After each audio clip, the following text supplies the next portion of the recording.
100 episodes ago, Mid-Maryland Votes didn't even exist. 2 years ago, neither Ethan nor I knew the first thing about podcasting. Tonight's guest is my best friend of nearly 40 years, fellow Air Force security policeman, military working dog handler, and brother-in-arms, Scott Mclean. He's the CEO of the One Man, One Mic Foundation and taught me how to podcast. Through his foundation, he's helping veterans with PTSD find renewed purpose through podcasting. This special 100th episode, an idea from my co-host Ethan, celebrates a lifelong friendship, the mission behind One Man, One Mic Foundation, and the journey that brought us to episode 100. Now let's get into it. Welcome to Mid-Maryland Votes. I'm your host, Mark Flynn. With me is my co-host, Ethan Lowen. And we have a very special guest today. By the way, today is Mid-Maryland Votes 100th episode. And we are marking that milestone by having somebody who, without which this show would not exist, Mr. Scott Mclean. Welcome to the show, Scott. That's some pretty high praise, my friend. So I guess I have no choice but to take it. It is your show. Right. Our viewers see the One Man, One Mic logo at the beginning and end of every show. And I give all credit. I said, this podcast is made possible by the One Man, One Mic Foundation, which is, of course, your beautiful baby. Why don't you describe that and let us know what is the One Man, One Mic Foundation and why did it come in existence? One Man, One Mic Foundation is a pretty unique nonprofit. It came about, let's go back to the roots of it. So I'll kind of mix the answer. When I retired from U.S. Customs and Border Protection back in 2019, I had always had this desire prior to that about podcasting. But back then the technology didn't really allow you. Like you had to go to a radio station or a college radio station or something like that. And it was just too convoluted. And so I did my research, I got the equipment, and I had already been, as you know, Mark, diagnosed with PTSD from some pretty bad experiences when I was in the Air Force. Mark and I could probably have a whole podcast on horrible stories, which it's funny, but it's kind of not, right? And I started live streaming. I didn't even start podcasting right off the bat. I jumped right into the fire with live streaming, and I just learned the craft. And then I got sent through the VA. I finally got a good psychologist, and she recommended equine-assisted learning. So I went to a nonprofit for veterans that I didn't even know existed, and I started doing equine. It's therapy, but you don't really want to call it that. That would be the Herd Foundation. Yes, in Delray Beach, I have Florida. visited with, and it does amazing work. Yes. At one point, I started meeting people from the VA and in different nonprofits, and I started doing their outreach for them, and I became their veteran advocate. And I went to my first outreach as a veteran. I'm doing this with Herd Foundation, and I had been live streaming. You know, Mark was a part of this insane character that I created, the king of Facebook. And I did it during COVID. I did it after COVID. It was entertainment for my friends. And Mark became an intricate part of it. And it was just total ridiculousness, right? But it was fun. It was fun. And so I kept doing that. But then when I started getting this equine therapy, and I went to my first outreach, and it was at Palm Beach State College, and there was literally 60 nonprofits that worked with veterans. It was strictly a veteran outreach, and I this huge room with tables, and it was everything from yoga to equine to this. I mean, I said, where's this world been for the last 20 years? I floated out in that ether with nothing because I avoided the VA. And I was like, what is all this? And I never knew about it. So if I don't know about it, then that means there's a lot of veterans that don't know about it. I need to let people know, at least I can be a part of getting the message out. So I started the Vets Connection podcast, where I interviewed nonprofits that work with veterans. And I was doing all these local nonprofits. And so I realized at a certain point, after talking to my therapist and doing the equine, that the podcasting was therapeutic for me. Now, in between that, I had started Milk Crates and Turntables, which is a music podcast. And I live stream every Thursday night or Wednesday or Thursday night. And a highly successful podcast, I might add. that is on episode 210 at this point. And that's when I realized that was my church. That was my therapy. I got to go on and talk for 1 hour, 2 hours, or I could do a Joe Rogan 3-hour podcast and talk about music. And as you know, Mark, once again, I'll reference you a lot in this because we go back and we have a history and we're best friends. And music is my whole, it's a passion. I have way too much knowledge, and this gave me an outlet for it. Now, fast forward 2 years ago, on this past 4th of July, I said, I'm going to start a nonprofit, and I'm going to teach veterans how to podcast. Because a lot of people would ask me during the Vets Connection podcast, like, I'd love to have a podcast. I'd love to have a podcast. And a lot of veterans are saying, oh, I would love to have a podcast. Well, there's work that goes into a podcast, and you have to have a jump-off point. You have to have a little bit of back knowledge. I learned the hard way. So what I did was I started the One Man, One Mic Foundation, and I started teaching veterans how to podcast from concept to publication, and everything in between. And Mark and Alex Briggs were my first two veterans, and Alex was out in Utah. So my foundation reaches across the country. One thing, Scott, that really needs to be stressed is that this is not like a one-time deal. This was a course that you put together. This is an 8-week, We meet once a week. Pretty intensive, and it was very demanding, but it was amazing. Yeah, it's once a week for 8 weeks. No matter what you did in the military, you worked with something, and you have to know how that operates. So I went with that mentality. So this is the other side of it. Most of them have PTSD or TBI. That's kind of my focal point, is veterans with PTSD and TBI, because it's a therapeutic way to get out there. And what podcasting offers them. Now, if somebody, and this goes for everybody, it's not exclusive to veterans. If somebody is in the throes of PTSD, there's a lot of different levels that go with that, and depression and isolation and, bad thoughts and, not knowing where to turn, and nobody's listening and nobody can hear me. And so I figured out real fast that podcasting gives them a voice. All they have to do is get behind the microphone and talk. I don't care what you talk about. And people think it's like all veteran. I teach them how to do veteran. You could talk about anything you want. Mid-Maryland Votes is a product of that. What do you like? What is your passion? Let's get you a podcast, because the amazing thing is this. And I again, I'll reference Mark when he started his podcast. Nobody's going to be Joe Rogan right off the bat. Nobody's going to be Tim Pool. Nobody's going to be any of that right off the bat. There's a little bit of a hustle that goes with that, but that comes later. Learn your equipment.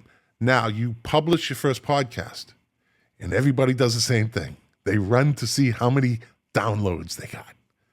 It's really everybody does. I did it when I first started. Mark did it. Mark doesn't let me not hear it. How's that? So, but the bottom line is this. I say, don't look for 100 downloads. If 3 people downloaded your podcast, that's 3 people that listened to you. You must have looked at the numbers from our first show. Yeah, that's 3 people that heard you. 35 on our first podcast. And that's 35 people that listened to you. Right. That's 35 people that listened to what you had to say, right? I was really encouraged. We were fired up. Ethan and I were like, 35, holy smokes, that's great. And that's the way it's supposed to be. Yeah. And that's what this is all about. And that's part of what I deal when I deal with veterans. And then there's the storytelling side of it, which is another side where storytelling is just therapeutic all around. And I have a course just on that. That's a 6-week course. And I kind of commingled. And Mark was my first class, so I kind of learned a lot from that. So One Man, One Mic Foundation was born 2 years ago on the 4th of July, and it's done very well. It's done very well. Any nonprofit that makes it 2 years, the third year is it's the jump off year. Like, things have to start changing, and we got a game plan for that. And the beauty is I can reach anybody anywhere. I'm in my home studio here. I have another studio in Boca Raton, 12 minutes from my house. If veterans want to come in, it's immersive. They get hands-on. Now, Mark, I'm not going to talk outside the family, but when Mark was working, he would come home and jump on the Call of Duty, right? And get on there. And you were good at it. You were just every night, right? But what did that, and I used to say to him, Ethan, I'll talk to you. I used to say to him, dude, what are you doing that for? Like, he's like, yeah. And it gets you all worked up. Like, it's not good for the PTSD brain, right? Think about it. It's a military guy I've been diagnosed with PTSD too. Yeah. And it's a military guy with PTSD running around on a map killing people. Yeah. And I mean, and then you're arguing with 17-year-old, 15-year-old kids. 17 would be old. They're mostly 12 and 13 years old. So I said, you got to stop. Do something else, dude. Scott, you said something that was really important during that time frame. You asked me, you said, why don't you do something creative with that energy? You have a creative brain. Mm-hmm. You do. And just take that energy. And now, Ethan, I'll tell you and the audience. So why I went to the VA initially was every year, myself and Mark, we're kind of the lead dogs, but there's about 13 of us that get together. We were all stationed in the Philippines, and we all have these kind of crazy issues because of things that happened just over there. And I think I told a story one time, and one of them, probably Mark, said, dude, you got more issues than Sports Illustrated. You need to go talk to somebody, right? So that's why I went to the V, because we all pushed each other in that direction. Like, we all knew that there were lingering issues. But what veterans do is we stay in our bubble, and it's a bad bubble. It's a bad bubble to be in because we're feeding off each other. We're our own therapists, and that's not good. Scotty, let me ask you because as you talk about PTSD, there's a perception that let's just say the average person has of PTSD, of anger and uncontrolled behaviors, etc. How would you describe the reality of what PTSD is? So I think everybody's trigger is. Scott, can you give me 1 second, please, before you answer that? My dog is right next to the mic chewing on a bone, and I can hear it clearly. Hold on. That's a good podcaster. The thing's a femur. See, he gave him a femur to chew a femur bone. It's like a Tyrannosaurus. Hey, wait, did he just walk behind you, Ethan? I thut you guys are in different studios. What are you doing here? It's optical illusion. It's optical illusion. There's a couple tricks we invented on our own. I love it. No. Mark's like, what's an optical illusion? That I'm skinny? I have a swim filter on. So, Scott, when you talk about PTSD, the average person has a vision of PTSD as anger and uncontrolled behavior, etc. How would you describe what the reality of PTSD actually is? So my lived experiences are, I didn't know I had this issue. So my PTSD stems from issues of being law enforcement in the Air Force. I had really no problems other than my drinking in the Philippines. We were on patrol every night. Now, when I went stateside, I was a regular cop. I was regular law enforcement patrol, and I had to go to domestics, and I had to go to calls. I was the guy that got the worst of the worst. Dead babies, murder, suicide, people screaming. And so my trigger was when people get all worked up and they start parenting. Like, you know, if you have a daughter or a son and they get like, put them out, and I'm just shut them. Just shut up. And I would snap. I didn't know this. I didn't know that was my trigger until I went to therapy. Everybody's trigger is different. PTSD can cause isolation, depression, anger. There's really not one. We're all different, you know. And the thing with PTSD is, I'm also a recovering alcoholic. As I mentioned, I went to the 3-month rehab, and I've been sober 36 years, I think. And like alcoholism, PTSD there's no cure for this. It doesn't go away. There's no magic pill. It's a weight that you carry, and you have to know that you have it to understand it. You can either carry 500 pounds or tell your story, get it off your chest, and you'll be carrying 50 pounds. But either way, you're carrying something. So to the general public that thinks that PTSD, we're all crazy, we're not. We're normal people that have triggers, things that will set us off, and it can happen at any time. And some go off the deep end and some got it under control. So you can't really you can't gauge it. If that makes sense. Absolutely. And the way I heard another individual who was struggling with PTSD describe it is, it was almost as if because the world doesn't make complete sense after some of the experience, such as what you described, right? Like the world doesn't make as much sense. And so you almost get trapped within your own thoughts, within the bubble, as you described. And because you're trying to make sense of the world.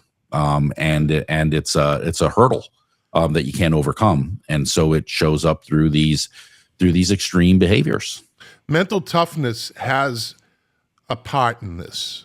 Mental toughness, and I can only speak from my experience, how I grew up, where I grew up in Boston, and the way I grew up.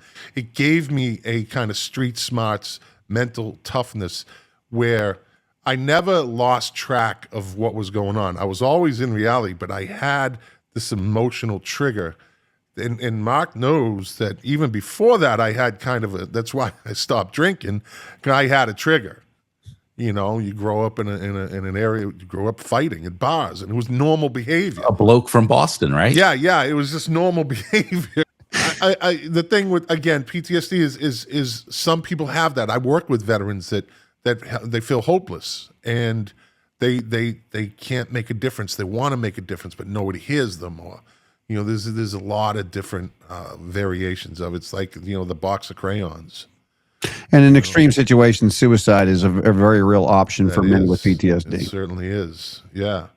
And I learned another thing, that veterans, there's a lot of veterans, like Alex, the guy that went through with Mark, they say they don't have a story. And he has traumatic brain injury. And he's like, I don't have a story. And I'm like, Alex, we all have stories. We all have a story. And he served in combat. And by the time he got done telling me his story, because he was looking at guys, just like I was looking at veterans coming home with their leg blown off or their foot blown off or their arm. And I'm like, oh, my story has nothing. We do that. We compare stories. And your story's worse than mine, so I must be okay. And we rationalize it that way. And it doesn't work that way. Mm-mm. Someone has to wake you up and say, your story is just as important as that story. And Alex ended up, this dude was like a hero. Like he was in a Bradley fighting vehicle that hit a landmine. IED. An IED in Afghanistan. And when that happened, it flipped it on its, and it sucked all the air out from the vehicle. And they literally were in a vacuum with no air. And they were all gasping, and Alex is the Mark, right? Such a low-key guy. Very. And he had the wherewithal to pop the turret. And the air just came right in. And he saved everybody's life in there. But he said he didn't have a story. Mm. Right. That's what we do. So I have the foundation, I have the Vets Connection podcast, I have my regular podcast, I had the Honor and Ashes Project. And so you have, if I'm following correctly, you have 2 podcasts and 3 nonprofits that you're working with. Pretty much. Excuse me. Yeah. And so of the at this point, do you even know how many podcasts you have done? I mean, is it hundreds, thousands? So if from the beginning, I think that the live stream, and it's all on YouTube, the king of Facebook was on, I think that was like 120 episodes. Milk Crates and Turntables is on 210. The Vets Connection podcast is on 85 now because last year I took a lot of time off from that because my father passed away. Then 2 months later, my brother passed away. Last year, Mark will tell you, it was a very hard year. So that's why Mark beat me to 100. You bastard! Took advantage of my bad situations. Right.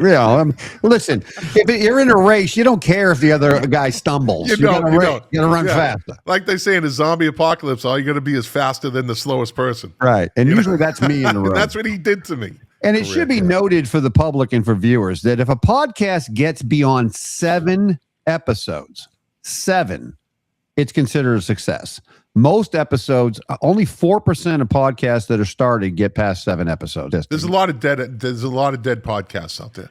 And one of the things I appreciate about how Mid-Maryland Votes has turned out, I think the secret of our success, to put it in those terms, is that we talk to really interesting people, and they have great stories, great lessons, great insights, fantastic experiences. But that's what I would say for us. Now, for you, who obviously has trained many people in this and done many yourselves, what are kind of the elements that you look for that tell you that this is a good podcast? So I'll answer that question, but I also did a political podcast live stream in the town I grew up in Boston, and I did that for a couple of years. So I think I did, I don't know, there was probably 60 of those episodes. So that's Share the name of it. It was called Winthrop Votes. Oh, right? Winthrop Votes. Yeah, and it was the precursor to Mid-Maryland Votes. Right. It definitely predated Mid-Maryland Votes. But to that point, my oldest brother, who passed away last year, he loved it. He said every town in the country should have a Winthrop Votes, because it's effective. It's an effective way to get the word out, to talk to people, to get information out, to bring things into the light, right? Especially when you're dealing with politics. And so when Mark said, hey, I want to start this pod, I was all in on it. The name, you want to use Mid-Maryland Votes, it's sure. That's almost like memoriam to my brother, right? I loved it. We're very competitive, the two of us. What? But us? No. When it comes to this, I was like, I love it. If there's anything I could do to help it. Both of you from Boston, both of you roughly the same. How far were you guys from each other when you were kids growing 4 up? towns over. About 4 towns. Okay. Lynn. So it went, I was in Winthrop, so you had Revere, Lynn, Salem, Beverly. We played each other in high school football in Beverly and Winthrop. We didn't know each other, but we played each other. Yeah. And it's important to point out that when you talk about some of those neighborhoods up there, you're talking like a mile and a half. So you guys may have been 4 towns over, but only 4 or 5 miles. Well, there's a world of difference between Winthrop and Beverly. See, Beverly, I was 6 miles from downtown Boston, literally, right there. The city, we were pretty much a part of Boston. Mark was a little further up, so my life revolved around really running in that city, from taking the subways when I was 12 years old. That's really, and Mark grew up in Beverly, which was a nice, just like when the middle class, the lower middle class back then, when there was a lower middle class. We won't get into all that. We didn't know we were poor. We didn't know we were poor, yeah. And I know every person who's graduated the One Man, One Mic Foundation classes that you mentor them individually. I mean, you certainly did me. Every episode you would look at, every episode you would give me feedback. I would try to make the improvements that you asked for, or that you thought would make the show better. And so, I mean, and it certainly works. There are nonprofits out there that will give you the proverbial, like when I left the alcohol rehab center, after 3 months, they used the old saying, we gave you the tool bag, now use the tools. You know, if this wasn't a family podcast, I have something to say about that, right? Mark, I have a couple of F-bombs I can drop on that. There's a level of profanity that you use in military circles that's probably not acceptable. Yeah, and so aftercare is a big thing. Yeah. Aftercare is very important. I don't just let them run off. If they choose not to reach out to me, that's fine. And then that's what happens in the nonprofits. A lot come, a lot go, but then there's a lot that stick around. Mm-hmm. And what I do is I always say, if you ever need anything, any technical help, if you need help setting something up, or just reach out to me. I'll be more than glad to help you. And I always find time, like if it's not right away, you know. And my wife totally understands that if somebody calls me and we're at dinner, well, they're calling me for a reason. That's important. Aftercare is important, and that's my version of aftercare, is making sure that you are happy with your podcast.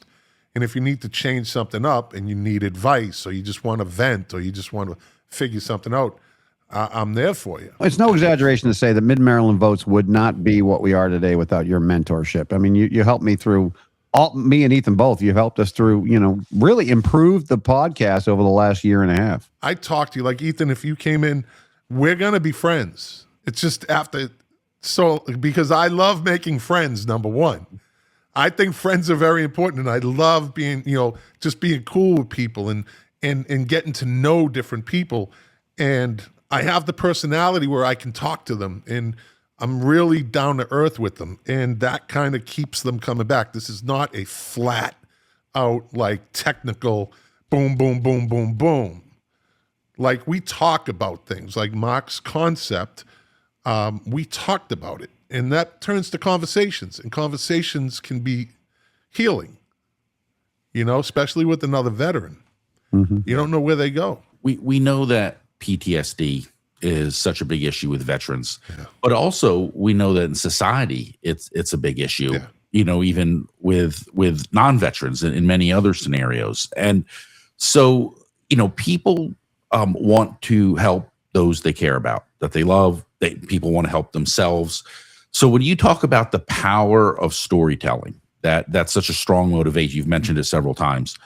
What is it about the power of storytelling that kind of releases the individual from the PTSD, so to speak? That's an excellent question. And I'm not just joking. That's an excellent question, because there's a solid answer that goes with that. So I do these things once a year, and I'm probably going to try to pick up the pace. And Mark has been a big part of both of them. I do these, it's called a Night of Veteran Stories, and I do live storytelling. Veterans on stage in front of an audience, live, with unscripted, just telling a story, not a life thing, a moment in time story.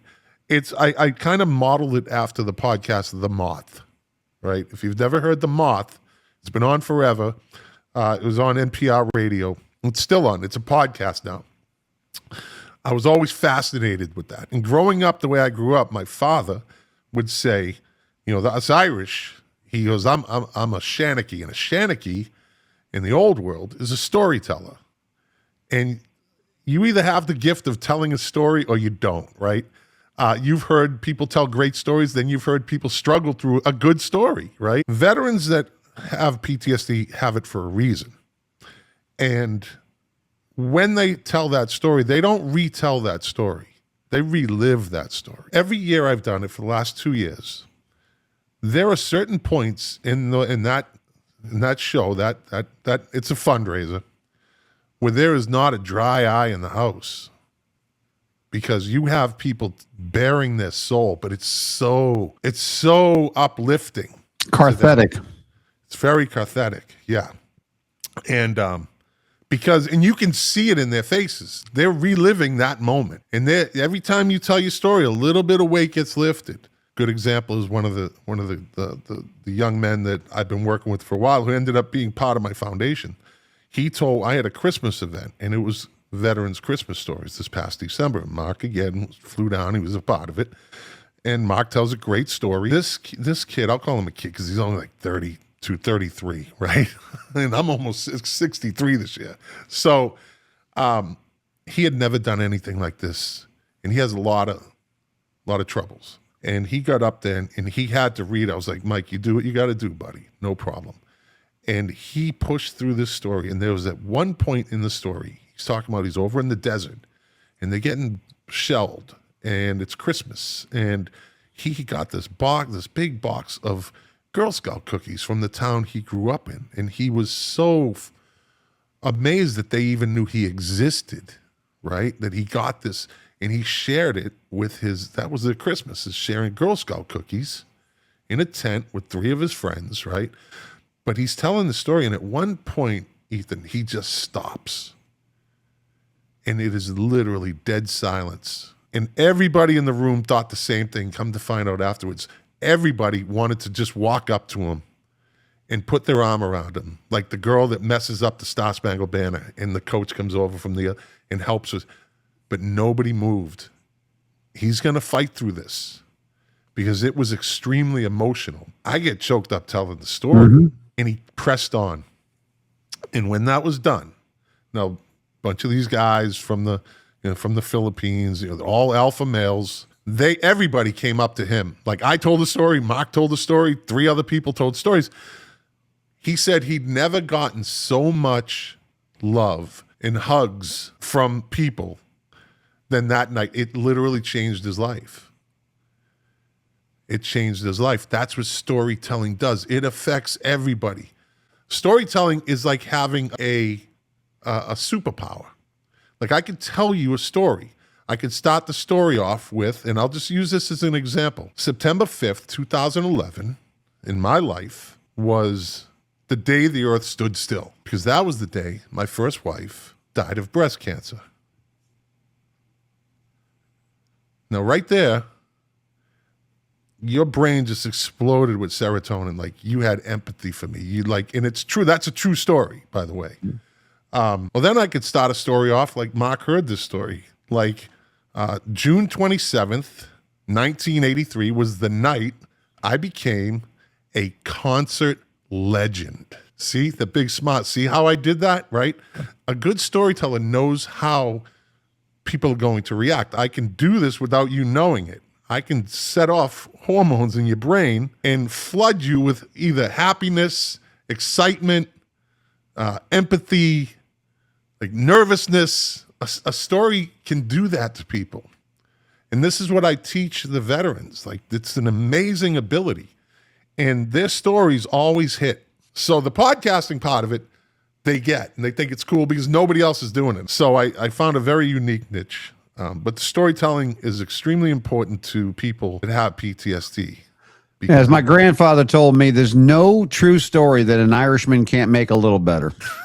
Well, there's no doubt that on this podcast, Mark is the storyteller. Well, what did he call the shay? He's a Shanachie. Shanachie. Mark is the. But I'll be honest with you, Ethan. I'm a better Shanachie than he. Yeah, he's a good. You are a good Shanachie. I'll give you that. With everything that you're doing a tremendous amount. I mean, I don't know if you're retired or not, but if you are, I think you took on another 2 jobs. I retired in 2019, and I'm busier now than actually I was when I was working for Customs. I don't know how a regular job could keep you as busy as what you're describing here today.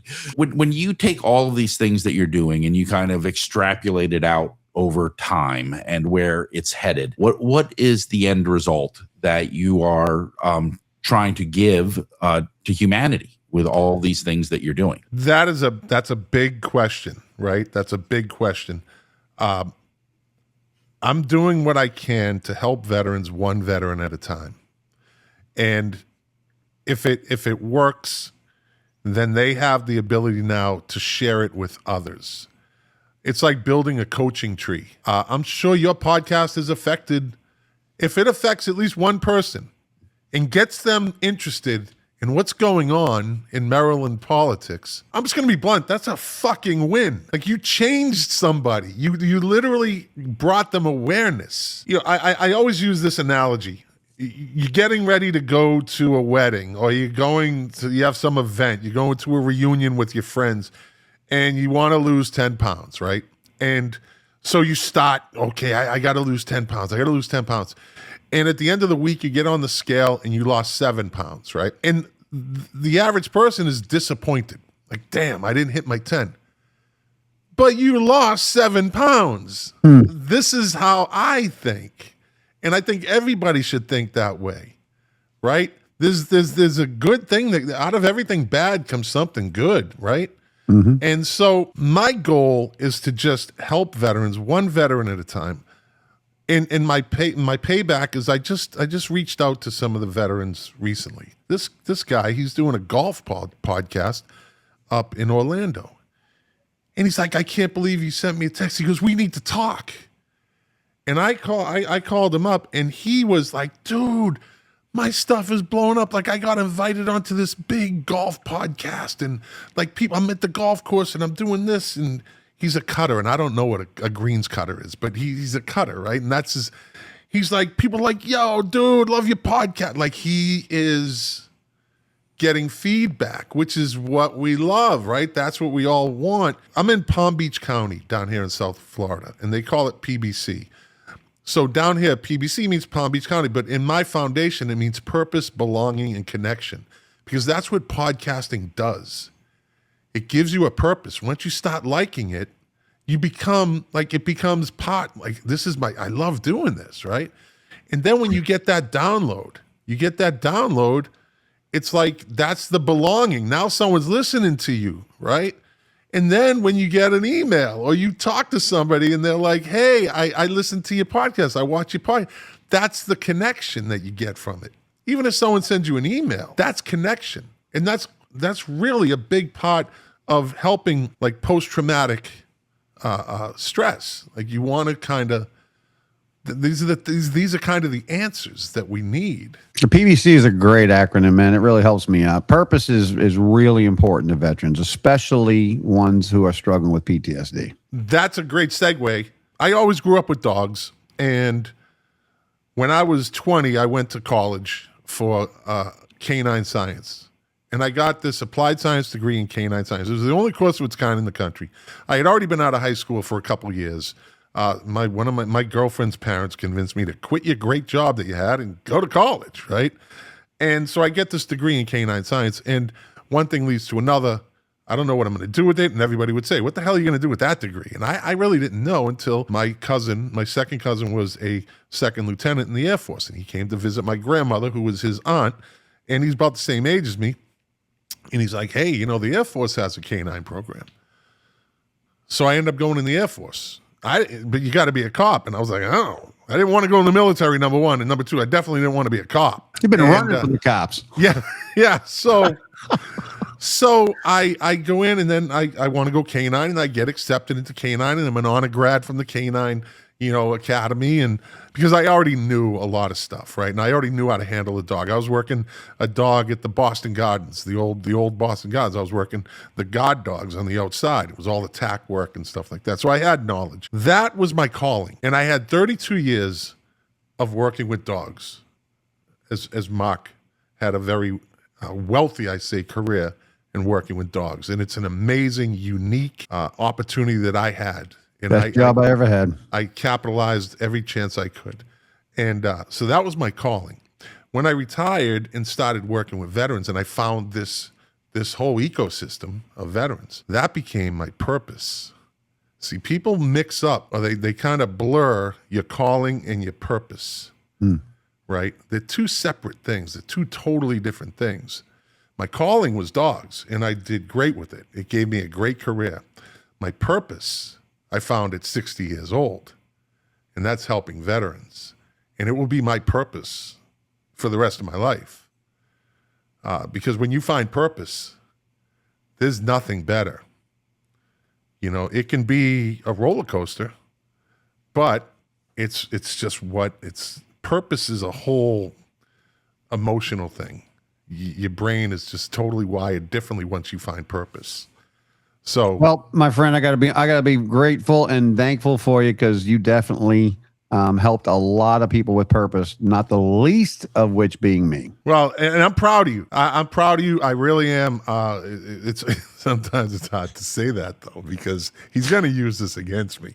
We somehow, some way, he's going to use this against me. We've been best friends for over 35, 40 years. We might as well have come from the same household. We compete like brothers. We're both Irish, hot-headed. Yeah, hard-headed. Mix. Yeah. But I love what you guys are doing. I'm a fan. I did, there were cringe moments at the beginning, but I understood that. I understood it. Actually, and I had no problem telling Mark. Listen, you were very encouraging. You said, look, man, this is not working. You need to get better audio. You need to, you were very encouraging, which surprised me because usually he would just call me up and chew me a new one. No, but when Mark took the course, and I learned a lesson from Mark, way back, a life lesson. This was literally a life lesson.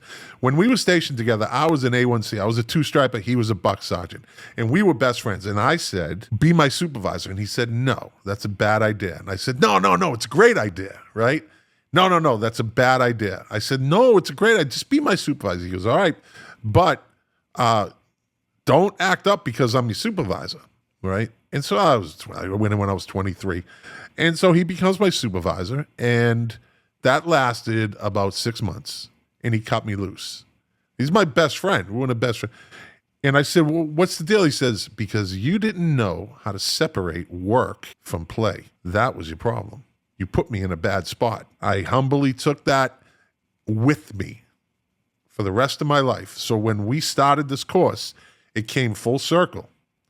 And I said, listen, when we do this, I love you like a brother, but this has to be a professional relationship when we do this, because it's my nonprofit and I want to help you. So there has to be, and he totally got it because he was the one that taught me that lesson. So for 35, 40 years later, it came full circle. But I love what you guys are doing. Like my brother, God rest his soul, my brother Colin said, every town in the country should have a Mid-Maryland Votes. Well, Scott, under your tutelage, I can tell you that 35 views, which we were very excited about. It should be. Now we average 18 to 20,000 views. There you go. It's amazing how it's grown. And the best part is, it's just like us. Ethan and I are just real good friends and love to talk. You know what's funny, Ethan? I've been sober 36 years now, right? And every year, Mark, he stopped drinking years after me. As a matter of fact, he called me. He's like, how do I, and more, there's a couple of our friends that you helped me get sober. Said, how did you do it, right? If I could do it, they could do it. But it seems to me every year, he seems to get closer to my number than his real number. So if I said on this podcast, I've been sober for 36 years, he's going to say, yeah, I'm 35, when it's not 35. I thought it was 37. I thought I had 37. See what I mean? See what I mean? I think I had 36 years and 2 days. That's what I think I had. It's a beautiful thing, whatever your number is. Right. Because you're not drinking. Without question, without sobriety, the rest of my life would never happen. I mean, that's a fact. And you helped me to get sober. And that's just another reason why we're brothers. This isn't a love fest, but this is a true story. And I will get through this. I'll probably get choked up, but this is another thing that Mark taught me, that he gave me the ultimate words of wisdom that I have actually used with other people. And I'll tell you what it is. So when my first wife passed away, I had her, she wanted to be buried up in Winthrop, where I grew up. She loved it there. She was from the Philippines, but she loved Winthrop. And my mom had passed away, so she wanted to be near me because they had that mother-daughter relationship. So when that happens, I was 48 years old, I think, when that happened. And your whole life just stops, literally. Your calendar gets wiped clean, and like you just don't know. It's a blank slate, really.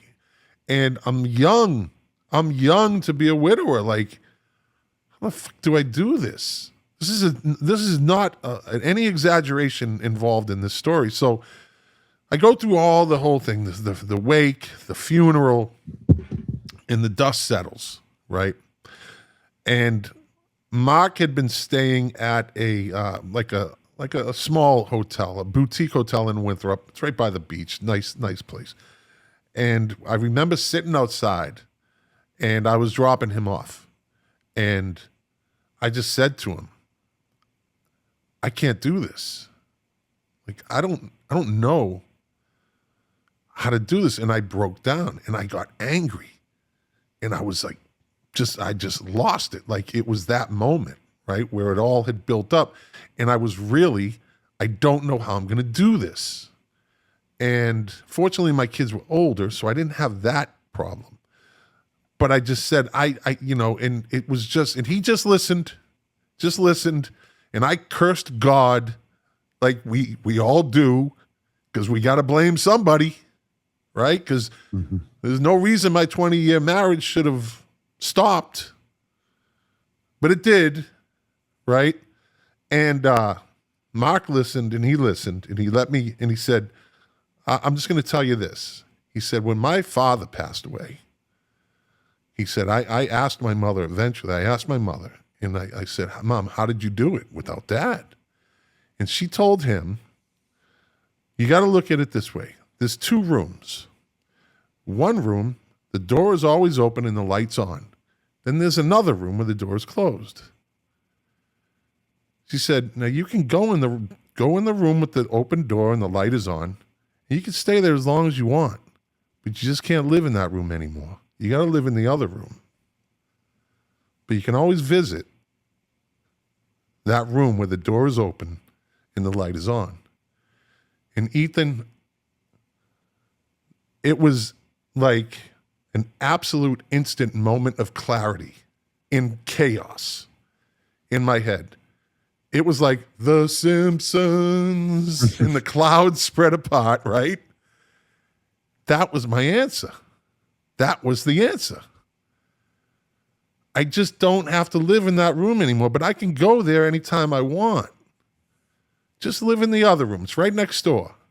And it gave me, because we all look for a reason. We all look for why. We all look for how. And that story that he told me, and it was probably as fast as I told you, it was probably a 30-second story, answered everything for me. And from that point on, I had clarity. I had understanding of the situation, of what I'm about to go through and how to deal with it.